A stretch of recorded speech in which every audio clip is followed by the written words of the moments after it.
Ассаламу алейкум, туғандар. Жалпы біздің тақ маалымат каналымыздың көрушілері, алыста істеп жүрген біздің мекендештер, амансыздарбы? Барыңыздарға ноқаттан салам айтамын. Бүгін 2024 жылдың 24 iyul күні болып қалды. Аптаның бүгін бұйырса 3-ші күні, среда күні. Мен сіздерге адаттағыдай ноқат шағырындағы валюта курс бағаларын таныстырайын. Бірінші машу Азия банктан көрсетіп баштайыншы. Бұл банкта сатқалы бойынша айтсақ, рубль 0,952 тиын болып қалды. Доллар болса 83.80.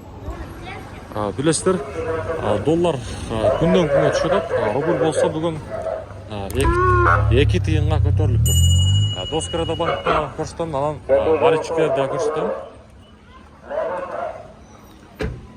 Мынау жерде Доскрада банк рубль 0,952 екен, бұл жақта доллар болса 84.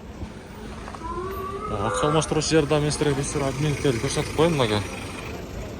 Рубль бұл жақта 0,95 тиын, доллар 84.30.